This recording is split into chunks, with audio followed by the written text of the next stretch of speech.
What the hell happened last night? So AJ gets himself a win against Prenga in the second round. He knocked him out round 2. And if you hadn't watched the fight, you go, okay, that was to be expected. But so much went on in the fight, and we're going to talk about it all. Before we do that, do me a big favor and hit the subscribe button there, especially if you're back. If you're back and watching another video of mine, especially if it's more than 2 videos and you haven't hit subscribe, do it now, because you're obviously liking the stuff and you're not hitting subscribe. Hit subscribe. It'll really help me out. And now let's get into it. Everyone expected AJ to comfortably win this fight. This was the warm-up for the main event, right? So this was the appetizer for the main course, which, as we know, is Tyson Fury, who also fought on Friday, untelevised. It was really weird, untelevised against a 44-year-old. Have I got that information right? Let me know if I have or I haven't, but I'm pretty sure it was against a kind of a washed-up 44-year-old boxer. But anyway, we're not talking about that fight. We're talking about the AJ fight. So he comes in, second round knockout. Everyone's going, well, yeah, that's what should have happened. But anyone who stayed up and watched the fight will know that it wasn't quite like that, right? So he gets out there in the first round. They exchange a few little jabs and head movement, ins and outs, and then all of a sudden they clinch, and Prenga catches him with a nasty inside uppercut to the face, and Joshua's down for an 8 count. And he gets up relatively comfortably, but he's not right. He's not right at that point. And from that point on, the rest of the round was survival, to the point where he looked amateur at times, because he was clear, his brain was clearly went to, I got to get to the end of the round. He was clinching weird. He wasn't clinching after a combination or a punch. Prenga was able to comfortably deal with his clinches when he did, kind of shrugging him off, grabbing him. He rugby tackled him to a floor at one point. Obviously didn't get an 8 count for that. And then he caught him again later in the round with another uppercut, which was an 8 count. So Joshua got dropped twice in the first round, and my brain went to the Dubois fight when he got dropped again and again and again. Although he kept surviving, it just looked like it was only a matter of time before he actually lost and got knocked out.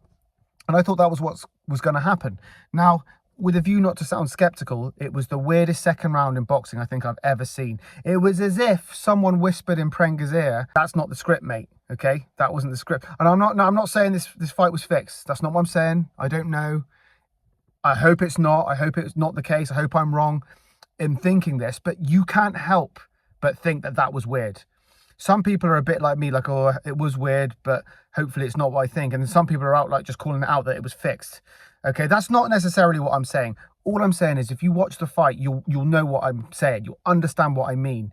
Because Prenga in the first round was like a different person. It's like they've removed him and put someone else that looks exactly like him and put him in the second round. He threw so many punches in that first round. And in the second round, I counted. I actually watched the fight twice because it was so short.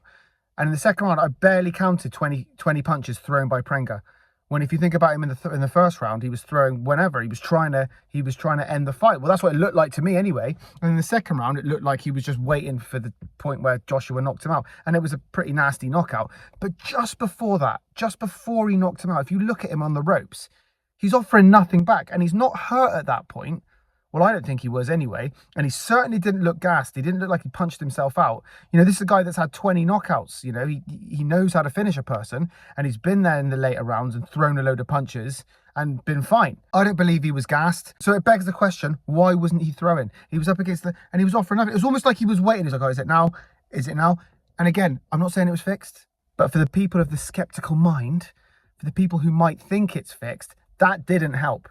And the lack of punches thrown in the second round didn't help. I don't know. Let me know what you think. Hit me up in the comments. Let me know what you think. Do you think it was fixed? Do you think it was one of those things? Do you think AJ found a better rhythm in the second round? I don't know. I thought he was moving the same, to be honest with you. Yeah, maybe he threw a few more punches, but I don't think he was doing anything spectacular.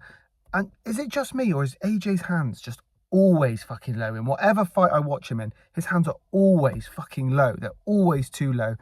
And he moves forward and back. I mean, he's been training with Usyk. Everyone knows that Usyk is the master of lateral movement and punching as he turns the corner. There was none of that with AJ. And maybe we just have to resign ourselves to the fact that AJ's never going to be that fighter. So maybe AJ's style should just go back to what it used to be. Is I'm going to walk you down and I'm going to knock you the fuck out. And fair enough, he walked this guy down and he knocked him the fuck out. But there was nothing in there that told me that that was because of Usyk's training. Joshua did what Joshua's always done in his career, walk someone down and smash them out. So I don't know. I don't know what's going to happen if I hope he fights Fury. I don't know what's going to happen if he does, because both of them look like a shadow of their former selves. But this second round was weird. That was the weirdest. Well, the difference between round 1 and round 2 was weird, I should say. Prenga's performance in round 1 compared to round 2. And Prenga's round 2 looked like he was just waiting for something to happen to him. He didn't offer much, maybe threw, like I said, 20 punches. But what do I know? Let me know what you think. If you think I'm right, give this video a like. If not, tell me why I'm wrong. Tell me the things I might have missed, because to me, that looked dodgy in that second round. It looked weird. It looked weird at best, dodgy at worst. So hit me up, let me know what you think, and don't forget to subscribe.